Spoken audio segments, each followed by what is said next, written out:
Olá, meus amigos, tudo bem? E juntos estamos novamente para estudarmos a palavra do nosso Senhor Jesus Cristo, num tema que diz respeito a sinais da volta de Cristo.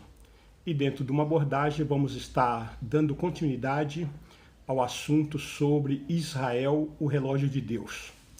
Queremos tomar a partir de uma palavra que está escrito no primeiro livro de Samuel, no capítulo 8, a partir do versículo 1 que diz: Tendo Samuel envelhecido, constituiu seus filhos por juízes sobre Israel. O primogênito chamava-se Joel e o segundo Abias, e foram juízes em Berseba. Porém, seus filhos não andaram pelos caminhos dele, antes se inclinaram à avareza e aceitaram subornos e perverteram o direito. Então os anciãos todos de Israel se congregaram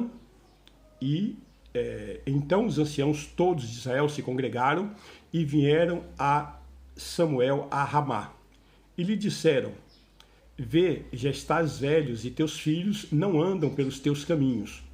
Constitui-nos, pois, agora um rei sobre nós, para que nos governe, como o tem todas as nações. Porém, esta palavra não agradou a Samuel, quando disseram: Dá-nos um rei, para que nos governe. Então Samuel orou ao Senhor. Disse o Senhor a Samuel: Atende à voz do povo em tudo quanto te diz, pois não te rejeitou a ti, mas a mim, para eu não reinar sobre ele, segundo todas as obras que fez desde o dia em que o tirei do Egito até hoje. Pois a mim me deixou e a outros deuses serviu, assim também o faz a ti. Agora, pois, atende a sua voz, porém adverte-o solenemente, explica-lhe qual será o direito do rei que houver de reinar sobre ele. Referiu Samuel todas as palavras do Senhor ao povo, que lhe pedia um rei, e disse: Este será o direito do rei que houver de reinar sobre vós. Ele tomará os vossos filhos e os empregará no serviço dos seus carros e como seus cavaleiros, para que corram adiante deles, e os porá uns por capitães de 1000 e capitãos de 50, outros para lavrarem os seus campos e ceifarem as suas messes, e outros para fabricarem suas armas de guerra e o aparelhamento de seus carros. Tomará as vossas filhas para perfumistas, cozinheiras e padeiras. Tomará o melhor das vossas lavouras e das vossas vinhas e dos vossos olivais e o dará aos seus servidores. As vossas sementeiras e as vossas vinhas dizimará para dar aos seus oficiais e aos seus servidores. Também tomará os vossos servos e as vossas servas e os vossos melhores jovens e os vossos jumentos e os empregará no seu trabalho. Dizimará o vosso rebanho e vós lhe sereis por servos. Então naquele dia clamareis por causa do vosso rei que houverdes escolhido, mas o Senhor não vos ouvirá naquele dia. Porém, o povo não atendeu à voz de Samuel e disse: Não, mas teremos um rei sobre nós, para que sejamos também como todas as nações. O nosso rei poderá governar-nos, sair adiante de nós e fazer as nossas guerras. Ouvindo, pois, Samuel todas as palavras do povo, repetiu perante o Senhor. Então o Senhor disse a Samuel: Atende a sua voz e estabelece-lhes um rei. Samuel disse aos filhos de Israel: Volte cada um para a sua cidade. Amados, nós entendemos, como já comentamos assim no assunto anterior, que a natureza do planeta Terra, ela não aceita governo humano, somente o governo teocrático. E assim nós entendemos que pela palavra de Deus, pelas profecias que o próprio Jesus proferiu ali para os seus discípulos em Mateus capítulo 24, entendemos que as eleições democráticas, os regimes republicanos, ditatoriais, monárquicos, os regimes tribais, os parlamentos estão com seus dias contados, estão finalizando, e que culminará, evidentemente, em um governo global em que, através do anticristo, ele estará governando com grande poder e soberania sobre a terra. E nós entendemos assim que o governo de Cristo é o governo teocrático. Ele manda e nós obedecemos. E nós é quem vamos reinar com Cristo no milênio, né? E assim nós já fomos eleitos para isso. Nós não precisamos estar aí concorrendo a eleições humanas, porque o nosso posicionamento de reino já está garantida, o que em Apocalipse capítulo 5, versículo 9 e 10 está escrito. E entoavam novo cântico dizendo: digno és de tomar o livro e de abrir-lhes os selos, porque foste morto e com teu sangue comprastes para Deus os que procedem de toda tribo, língua, povo e nação, e para o nosso Deus os constituístes reino e sacerdotes, e reinarão sobre a terra.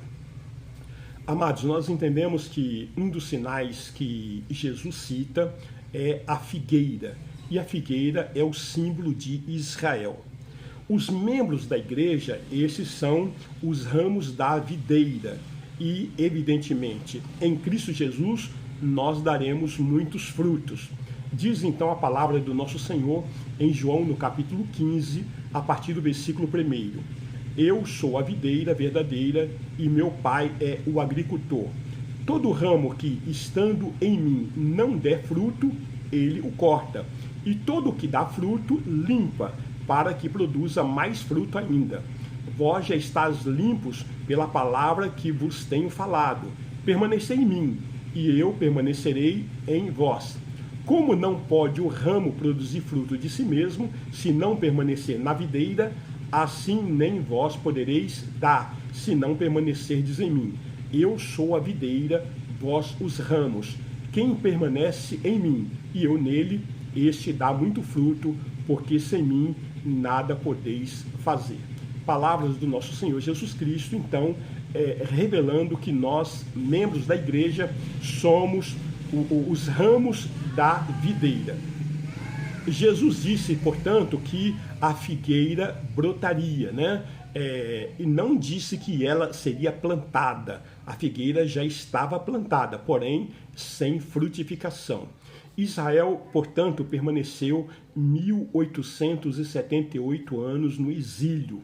Com isso, os judeus foram sempre estrangeiros e o mais errante de qualquer outros povos, né? Não tendo cidadania, nem pátria, porém, exclusivamente por intervenção divina, brotou em nossa geração no dia 14 de maio de 1948, quando nesta data foi ali organizado o moderno Estado de Israel. Entendemos que muitos estudiosos tiveram assim grandes dificuldades para entender as diversas profecias proferidas por Jesus em Mateus no capítulo 24, e assim nós escolhemos esse texto por ser mais detalhativo, porque Israel permaneceu muitos anos no exílio e, humanamente falando, não haveria chance nenhuma de Israel voltar a ser nação, né? Porém, a palavra de Deus ela se cumpre e a figueira voltou a brotar, e não só brotou, como está a cada dia se tornando forte. Entendemos também que hoje Israel é o país mais forte ali no Oriente Médio. Isso em turismo, no aparo militar, né, militarmente falando, economicamente falando, tecnologicamente falando, ninguém pode bater em Israel em tecnologia, né? Então Deus já estabeleceu a sua promessa, a palavra de Deus já traz a bênção sobre esse povo. Nós temos em Deuteronômio, no capítulo 28, versículo 1 e 2, se atentamente ouvires a voz do Senhor teu Deus, tendo cuidado de guardar todos os seus mandamentos que hoje te ordeno, o Senhor teu Deus te exaltará sobre todas as nações da terra. Isso é promessa divina, né? E assim também entendemos, amados, que o fundador da raça foi Abraão. Então os nossos primeiros patriarcas foram Abraão, Isaque e Jacó. Temos então em Gênesis, no capítulo 12, versículos 1 até o versículo 3, estas palavras. Ora, disse o Senhor a Abrão, sai da tua terra e da tua parentela e da casa de teu pai, e vai para a terra que te mostrarei. De ti farei uma grande nação. De ti farei uma grande nação, e te abençoarei e te engrandecerei o nome. Se tu uma bênção. Abençoarei os que te abençoarem e amaldiçoarei os que te amaldiçoarem. Então percebemos ali que Abraão, Isaque e Jacó foram os nossos primeiros patriarcas. O judeu é o povo escolhido. Nós temos que entender isso. E temos que tomar muito cuidado com o povo judeu. Temos que amar esse povo.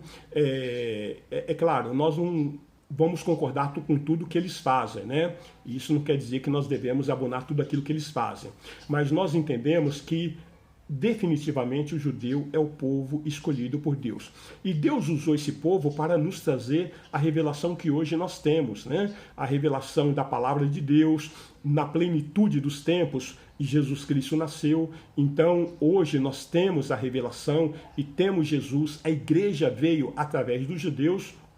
E assim, nós precisamos ter esse entendimento e saber que Jacó, ele teve o seu nome alterado para Israel. Então, inicialmente, se chamava Jacó. E Jacó teve 12 filhos.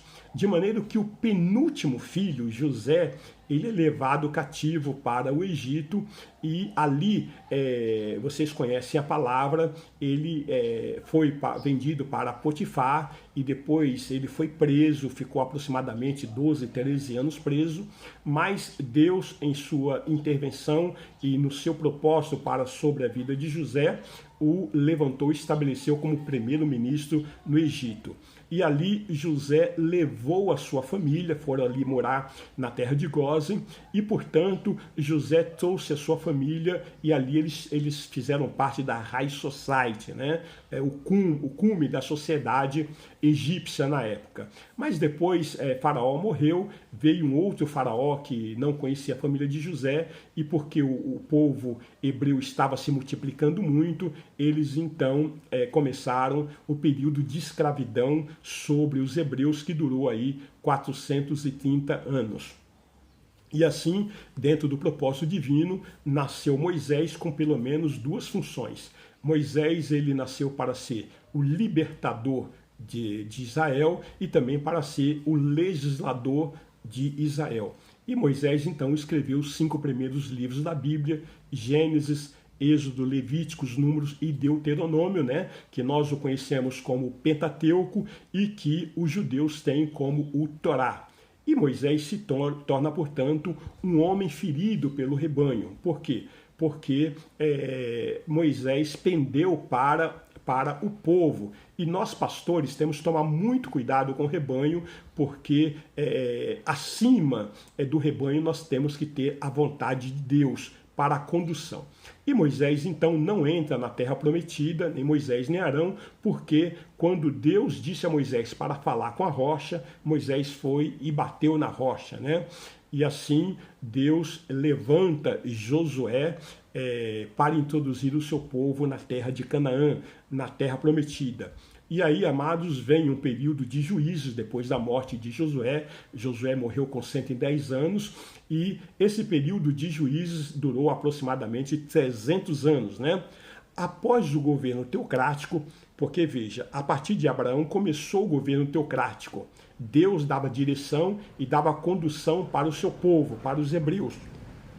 Mas depois, então, desse período de 300 anos, depois desse período teocrático, aí começa o período da monarquia, o período dos reis. Nós entendemos que Israel teve 3 reis legítimos, né? Foram Saul, Davi e Salomão. Não vamos aí, evidentemente, incluir Adonias, mas com A morte do rei Salomão, o que aconteceu em 931 a.C., Deus julgou a sua promessa em dividir o reino de Israel em dois, o que aconteceu nas mãos do filho de Salomão, que chamava-se Roboão. Então, ali o reino foi dividido em dois, o que nós entendemos que 10 tribos partiram para a Síria, né, que foi o reino do norte, e o reino do sul permaneceu então em Jerusalém, e ali eram 2 tribos, né, Judá, que era a principal tribo, e Manassés, que era uma meia tribo, mas ficou estabelecida então a divisão. Acontece, amados, que o povo, eram chamados hebreus, e só depois, através de Judá, que eles passaram a ser chamados de judeus, né?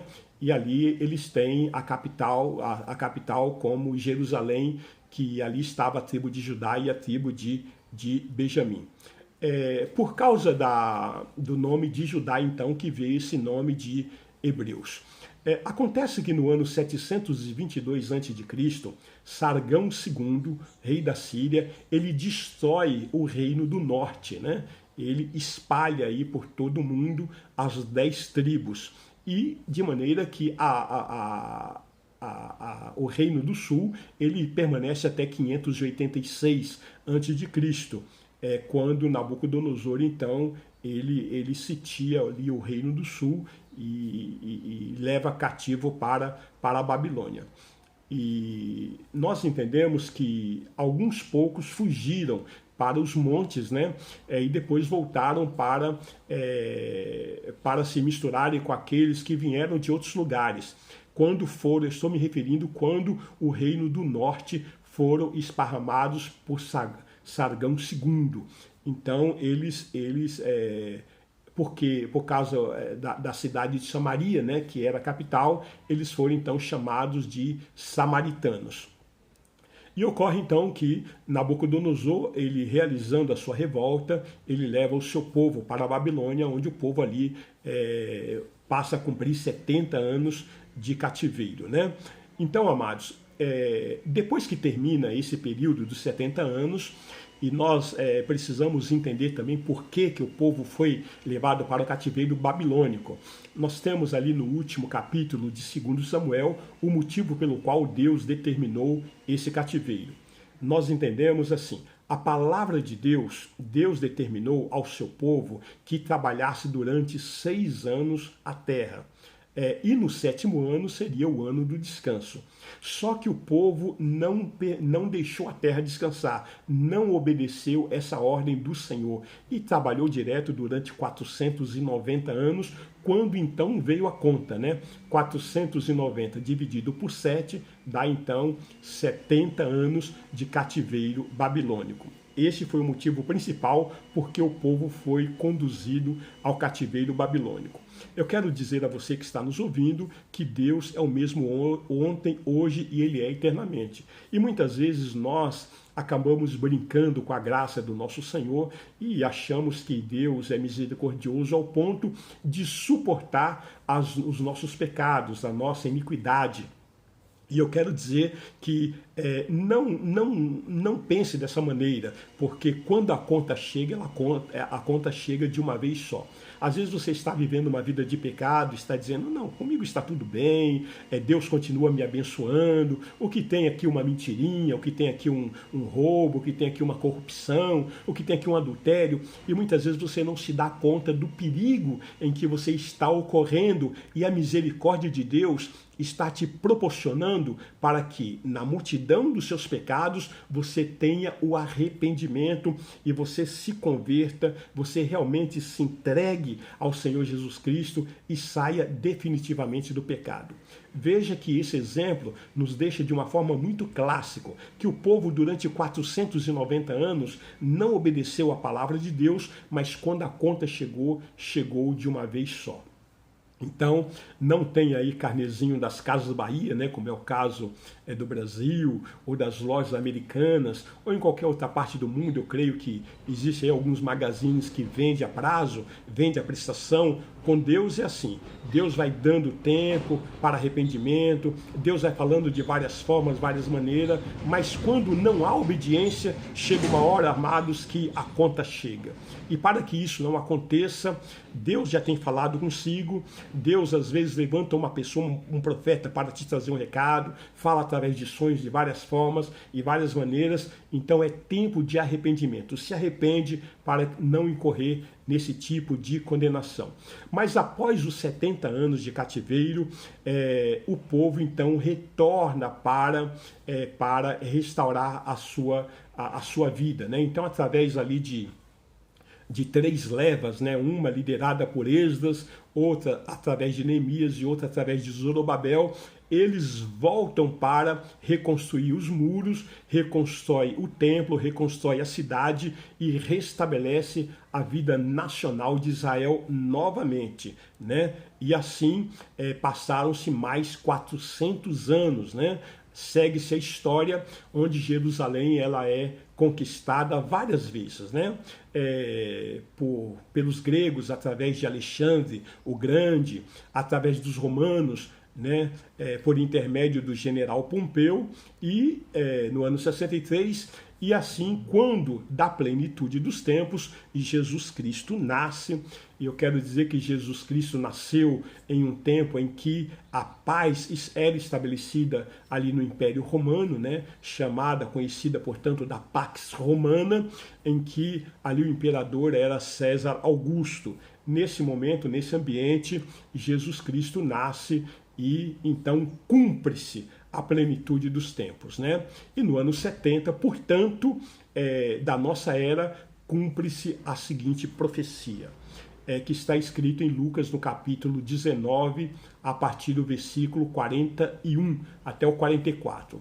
Quando ia chegando, vendo a cidade, chorou e dizia: se conheceras por ti mesma, ainda hoje, o que é devido à paz. Mas isso está agora oculto aos teus olhos, pois sobre ti virão dias em que os teus inimigos te cercarão de trincheiras, e por todos os lados te apertarão o cerco, e te arrasarão, e aos teus filhos dentro de ti não deixarão em ti pedra sobre pedra, porque não reconheceste a oportunidade da tua visitação. Quando Jesus proferiu esta palavra, evidentemente, a partir dali, poucos dias depois, Jesus foi crucificado, e 33 anos depois da crucificação de Jesus, cumpriu-se literalmente esta profecia, né? Quando o Tito, né, à frente do exército romano, sitia ali Jerusalém, e o próprio historiador Flávio José, em sua obra revelada como A Guerra dos Judeus, ele declara que em 143 dias, né, de sítio, de cerco, ali o exército romano ele matou mais de 1.100.000 pessoas e levou cativo mais 98.000 como escravos. Foram assim dispersos por todo o mundo, e alguns foram levados para Roma e construíram o Coliseu Romano. Mas a partir dali, do ano 70 da nossa era, então Israel deixou de ser nação, só voltando a ser nação no dia 14 de maio de 1948, ficando, portanto, 1878 anos sem pátria, disperso por todo o mundo, né?